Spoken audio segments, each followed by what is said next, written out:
नमस्कार, मैं Digvijay Singh news 24 junction से अपने इस यूट्यूब मंच पर मैं आप सभी का बहुत बहुत स्वागत करता हूं।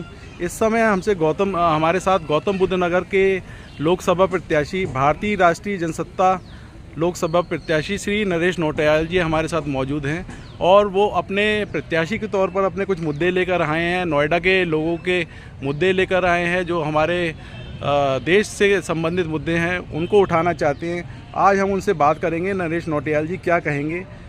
जी नरेश नौटियाल जी, आपका बहुत बहुत स्वागत है न्यूज़ 24 जंक्शन के इस मंच पर। जी, सबसे पहला हमारा बड़ा मुद्दा है जो आपके मैनिफेस्टो में है। फ्लैट बायर्स बहुत परेशान है नोएडा, ग्रेटर नोएडा के अंदर, और जो भी देखा जा रहा है कि फ्लैट बायर्स अपनी समस्याओं से बहुत परेशान है, उसके बावजूद उनका कोई निराकरण नहीं निकल रहा। इस पर आप क्या कहेंगे? इसमें सबसे बड़ा जो प्रॉब्लम है सिस्टम की है। सिस्टम की गलती की वजह से आज सारा नोएडा, ग्रेटर नोएडा के जो बायर्स हैं परेशान हैं। ख़ास तौर से जो हाई राइज वाले बायर्स हैं वो और ज़्यादा परेशान हैं, क्योंकि बिल्डरों ने क्या किया है, साठगांठ करी है अधिकारियों से सेटिंग करके और सारे पैसे बायर से ले लिए। और इस स्थिति में वो बायर आ गया है कि वो अब रेंट में भी रह रहा है और अपना उसे मकान भी नहीं मिल रहा है। और कई बायर तो ऐसे हैं जो बिगर ओसी के मकान पे कब्जा कर चुके हैं, आ चुके हैं, और उनका रजिस्ट्री अभी तक नहीं हो रही है। ये स्थिति तकरीबन सभी जगह है, जो जितने भी गौतम बुद्ध एरिया है और हाई राइज है, सब जगह ये स्थिति है। इसके लिए मैं काफ़ी आवाज़ उठा रहा हूँ, कोशिश कर रहा हूँ बायर जागे और इन समस्याओं का निदान हो सके। जी, बायर्स की क्या क्या शिकायत है, क्या क्या शिकायतें लेकर आ रहे हैं? उनकी रजिस्ट्री नहीं हो पा रही, किस तरीके से ये समस्याएं हो रही हैं, किस तरीके से आप लोगों के पास लोग आते हैं? बेसिकली बायर की रजिस्ट्री नहीं हो रही क्योंकि उनका ओसी नहीं आया हुआ। कईयों का तो ओसी नहीं है और कईयों का ओसी आया, उसकी भी रजिस्ट्री नहीं हो रही। बिल्डरों ने अपनी मनमानी कर रखी है और बायर से तो पूरे पैसे ले लिए 100%, और अथॉरिटी को जो उनको पैसे देने थे नहीं दिए। सारा खेल यहाँ पैसे का है। अथॉरिटी कहती है जी मेरा बकाया पैसा वापस करो, तब आपका ये हम क्या कहते हैं रजिस्ट्री करेंगे, और ये रजिस्ट्री उस चक्कर में रुकी हुई है। नोएडा प्राधिकरण में इसमें किस तरीके से आप भूमिका मानेंगे? किस तरीके से भूमिका है? क्या सही तरीके से भूमिका नहीं निभा रही है अपनी? बिल्कुल नहीं निभा रही है। अधिकारियों को जैसे हमने पेमेंट ली थी बैंक से, और जैसे जैसे स्टेज बाय हमारी पेमेंट हुई थी, ठीक ऐसे ही बिल्डर से अधिकारियों ने पेमेंट लेनी थी, जो उन्होंने अपना कर्तव्य को नहीं निभाया और अपने एसी रूम में बैठ के साइन किए। उसी की वजह से आज बायर परेशान है। सारे जो भ्रष्टाचार का जो मेन जड़ है वो अधिकारी ही हैं, और उनके ऊपर जो नेता बैठे हुए हैं वो इसके मेन कारक हैं। जी, आप यानी कहना चाहते हैं नोएडा प्राधिकरण के जो अधिकारियों की साठगांठ से ये सारा खेल हो रहा है? बिल्कुल हो रहा है। उसके डॉक्यूमेंट मेरे पास हैं, बाकायदा राइटिंग में है। तो आप लोकसभा प्रत्याशी होते हुए अगर आप जीत कर आते हैं तो आप इस पर ये प्राथमिकता से आपका मुद्दा रहेगा? बिल्कुल 100% रहेगा, क्योंकि मेरा आने का पर्पज ही यही है। ये भ्रष्टाचार जो हो रहा है, अतिक्रमण जो हो रहा है, इसी के लिए मैं आज चुनाव पे खड़ा हुआ हूँ, और यही वजह है कि आज आपके सामने मैं दिख रहा हूँ। जी, 2024 के चुनावों में जो ठाकुर लॉबी के पुराने एमपीज़ के टिकट काटे जा रहे हैं, जनरल वीके सिंह का जो मुद्दा है इस समय बहुत गरमाया हुआ है। काफ़ी ठाकुर लॉबी के मुद्दों के लोगों के टिकट काटे जा रहे हैं। जनरल वीके सिंह जी 2 बार गाजियाबाद से सांसद रह चुके हैं, उनका भी टिकट कटा, जिस पर लोग काफ़ी हैरान हैं। इस पर आप क्या कहेंगे? मैं आपको ये बताना चाहता हूँ, जो भी सत्ता में इनके खिलाफ आवाज़ उठाता है या थोड़ी भी आवाज़ उठाता है, उसका ये पत्ता काट देते हैं। एक तरफ ये देशभक्ति की बातें करते हैं, फिर उसके बाद देशभक्त जो सेना के अधिकारी हैं उनको ये बाहर कर देते हैं। ऐसे ही 2024 के इलेक्शन के बाद योगी जी का भी पत्ता काटा जाएगा, ये मैं अपनी तरफ से मानता हूँ, क्योंकि दिख रहा है मुझे। करंडी सेना उसका एक एग्जाम्पल है। ठाकुर लॉबी परेशान है क्योंकि ये इस तरह की एक्टिविटी करते जा रहे हैं। जो भी व्यक्ति थोड़ा सा स्ट्रॉन्ग होता है उसको ये दबा देते हैं। तो आप क्या कह रहे हैं, योगी जी जिस तरीके से इस समय एक प्रमुख हिंदुत्व का चेहरा दिखाई दे रहे हैं, उसको दबाने के लिए ये सब किया जा रहा है कि जो ठाकुर लॉबी के जो प्रत्याशी हैं, पुराने रहे हैं सांसद, उनके टिकट काटे जा रहे हैं? बिल्कुल, ये चाहते ही नहीं है कि ठाकुर इनके सरकार में रहें, और इतने ठाकुर हैं, बताओ कितने ठाकुर इनकी सरकार में आज सत्ता पे हैं। धीरे धीरे उन सबको हटाया जा रहा है, और योगी जी उसका एग्जाम्पल अब बनेंगे इनकी सरकार आते ही। जी, भगवान श्री राम के अयोध्या मंदिर में विग्रह स्थापना को एक बड़ा राजनीतिक रंग देने की कोशिश की गई, और देश की जनता ने भगवान श्री राम के मुद्दे को स्वीकारा भी है और एक दिवाली की तरह, एक उत्सव की तरह मनाया गया हमने देखा। तो आप इस सब को किस तरीके से लेते हैं? भगवान राम हमारे इष्ट हैं, उनको हम तन मन धन हर तरीके से मानते हैं और हम ये मानते हैं कि भगवान राम सिर्फ हमारे धर्म से रिलेटेड, हमारी आत्मा से रिलेटेड है, बाकी इसमें पॉलिटिक्स का कोई लेना देना नहीं है। और ये हम सब हिंदुओं ने मिलकर ही भगवान राम का मंदिर बनाया है। किसी ने 1 रुपये दिए, किसी ने 100 दिए, किसी ने लाख दिए, किसी ने सोना दिया, किसी ने चांदी दिया है। इसमें सरकार का कोई लेना देना नहीं है। सही मायने में तो सरकार का इससे कोई लेना देना है ही नहीं। ये हमारे हिंदू समाज के लोगों ने मिलकर बनाया है और ये हमारे समस्त हिंदू समाज के लिए समर्पित है। जी, तो आप इसका मतलब ये कह रहे हैं कि इसको भगवान श्री राम के मंदिर को जो राजनीतिकरण करने की कोशिश गई, एक भगवा रंग देने की कोशिश गई, वो तो ठीक है, धर्म के स्तर तक ठीक है, लेकिन बीजेपी उसे एक राजनीतिक मुद्दा नहीं बना पाई, बल्कि राजनीतिक मुद्दा गरीबी या शिक्षा रही है, ऐसा आपका मानना है? बिल्कुल। आज की डेट में हमारे देश में कितनी गरीबी है, नौकरी नहीं है बच्चों की। आईटी के जो बच्चे हैं उनका जॉब से निकल रहे हैं। पीछे जो पायलट निकले थे वो बेचारे आत्महत्या कर दी उन्होंने। मतलब ये तो कहने का मतलब है हमें बेसिकली रोज़गार और इंडस्ट्रीज़ के बारे में सोचना चाहिए सरकार को। राम मंदिर मुद्दा धर्म का मुद्दा है, वो हमारा है, हम उसे उठा लेंगे। सरकार को अपने कार्य करने चाहिए जो सरकार के कार्य हैं। इंडस्ट्रीज़ लगाइए और रोज़गार बढ़ाइए, ये सरकार के कार्य हैं। बिल्कुल। अग्निवीर योजना को देखते हुए नौटियाल जी, आप किस तरीके से देखते हैं अग्निवीर योजना को, किस तरीके से लेते हैं आप?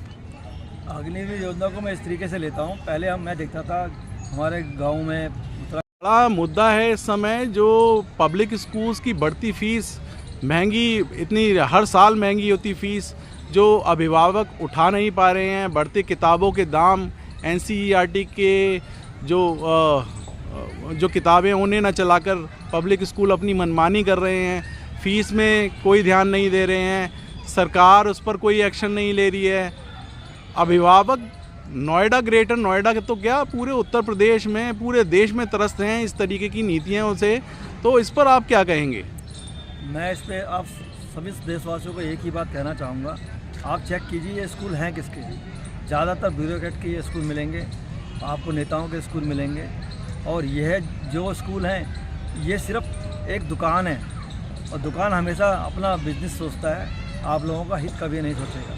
ये अपने जो टीचर हैं उनका भी हित नहीं सोचते, उन टीचरों को उतनी सैलरी वो नहीं देते जितनी वो दिखाते हैं। इनका ऑडिट किया जाए, इनके स्कूल के खर्चे का पता किया जाए कितने इनके खर्चे हैं, तभी सुधार हो सकता है। और कोशिश की जाए कि इनमें कुछ लगाम लगाई जाए कि इससे ज़्यादा फीसें नहीं ले सकते, इससे ज़्यादा ये कार्य नहीं कर सकते, ये बहुत ज़रूरी है। और NCERT की बुक तुरंत लागू की जाए, इसमें कोई क्वेश्चन ना हो, पूरे देश में एक ही तरह की किताबें हों ताकि बच्चे उसको आपने जो पढ़ ले तो अगला वाला बच्चा उसी किताब को पढ़े। इससे पेपर वेस्टेज भी कम होगी और हमारा देश भी विकसित होगा। पानी के बढ़ते TDS की समस्या और पूरे नोएडा में आवारा कुत्तों की समस्या पर आपका क्या विचार है? एक प्रत्याशी के तौर पर आप क्या नोएडा के ये लोकल मुद्दे आपके मैनिफेस्टो में हैं, और अगर हैं तो आप कितनी प्रखरता से इन मुद्दों को उठा रहे हैं? हम तो जी शुरू से इस मुद्दों को उठाया जा रहा है। आवारा कुत्तों का मुद्दा तो खुद सांसद जी को ही पता है, उन्हीं के यहाँ एक मेनका गांधी सांसद हैं, उन्हीं का ये सारा जंजाल है जो हम सब झेल रहे हैं। अगर हम उन कुत्तों को हटाते हैं तो उन पर केस हो जाते हैं और वो बेचारे केसों में फिर आज उलझ रखे हैं। 70 से 72 लोगों पे केस हुआ पड़ा है इन्हीं कुत्तों के चक्करों में, और सांसद जी इस पर कुछ नहीं कर पा रहे। हैरानी की बात है, कोई बड़ा ये मुद्दा नहीं था। आम जनमानस को मतलब ये चाहे तो कुत्ते हटा सकते हैं और इनके लिए शेल्टर होम बनाया जा सकता है। सरकार के पास ज़मीन की कोई कमी नहीं है। ये मुद्दे पूरे देश के मुद्दे हैं, खाली यहीं के नहीं है, गौतम बुद्ध नगर के। पूरे देश में स्थिति ऐसी ही है, जानवर डे बाई डे बढ़ते जा रहे हैं। सड़कों में जानवर आपको दिखेंगे, कभी किसी से कोई टकरता हुआ दिखेगा, कभी कोई किसी को काटता हुआ दिखेगा। खाली एक जानवर की बात नहीं, सारे जानवरों की बात मैं कर रहा हूँ इसमें, जिसमें कुत्ता इसमें प्रमुख है कि कुत्ता हमारे से ज़्यादा रहता है और वो ज़्यादातर तो मतलब गर्मी की वजह से या किसी रीजन से इंसान को काटते हैं। उस काटने की वजह से हम उनके विरोध में आते हैं। इसके लिए समस्या का समाधान हमारे सांसद जी नहीं जुटा पाए, क्योंकि मेनका गांधी जी उनके सामने एक दीवार है। यह मेन वजह है जिसकी वजह से कुत्ते यहाँ दिन बाई दिन बढ़ते जा रहे हैं। और यह एक व्यापार भी है, खुला व्यापार है जो किसी को समझ नहीं आ रहा। इसमें खरबों रुपए का व्यापार है। इस व्यापार को रोकने वाला अब शायद कोई है ही नहीं। जी जी, वेंडर जोन जो गरीबों के लिए आवंटित थे, पूरे नोएडा, ग्रेटर नोएडा में वेंडर जोन बनाए गए। बड़ी प्रमुखता से उसे एक उस पर काम किया गया, ऋतु महेश्वरी जी के समय में काम किया गया और वेंडिंग जोन बनाए गए, बड़ी संख्या में बनाए गए। उस पर आप क्या कहना चाहते हैं? मैं सबसे पहले तो ये कहूँगा वेंडिंग जोन का मतलब क्या था और पर्पज़ क्या था, जनता को पता होना चाहिए। पर्पज़ ये था कि जगह जगह वेंडर अपनी ठेली लगाते थे और उससे लोग परेशान थे, और जब हमारी कमेटी की वो गाड़ी आती थी तो बेचारे भागते थे, उनका नुकसान होता था। इससे बचाने के लिए वेंडिंग जोन बनाए गए थे कि उनको एक जगह मिल जाए और उस जगह पे वो कार्य करें ताकि वो दिक्कत में ना आए। पर हुआ जस्ट अपोजिट, उन्होंने वेंडिंग जोन में वो जगह भी ली, वो जगह उन्होंने रेंट पे दे दी और अपनी ठेली वैसे ही चला रहे हैं जैसे वो चला रहे थे।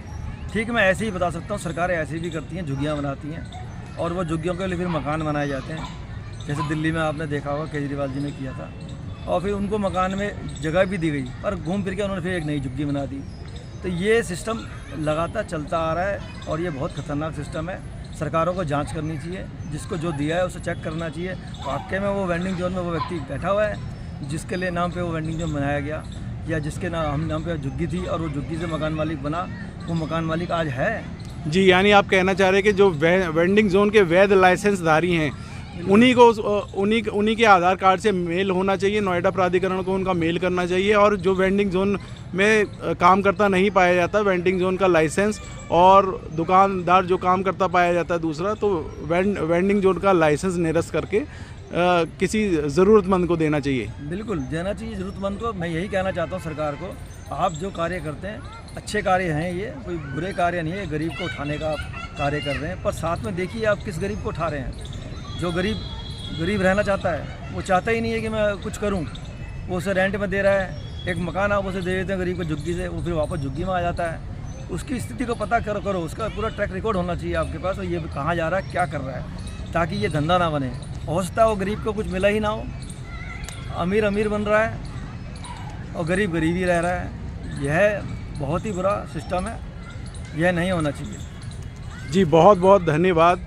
मैं दिग्विजय सिंह, न्यूज़ 24 जंक्शन से। इस समय हम बात कर रहे थे नरेश नौटियाल जी से, जो भारतीय राष्ट्रीय जनसत्ता लोकसभा के प्रत्याशी हैं और बड़ी प्रमुखता से सभी लोगों से 1 to 1 जाकर मिल रहे हैं। नोएडा में, पूरे गौतम बुद्ध नगर में ये जा रहे हैं, सभी लोगों से मिल रहे हैं। बहुत मुश्किलें होने के बावजूद ये लोगों से मिल रहे हैं, और इस तरीके से ये इस समय यहाँ आए और इन्होंने अपना समय दिया और लोगों से बात की। बहुत बहुत धन्यवाद। न्यूज़ 24 जंक्शन की टीम का बहुत बहुत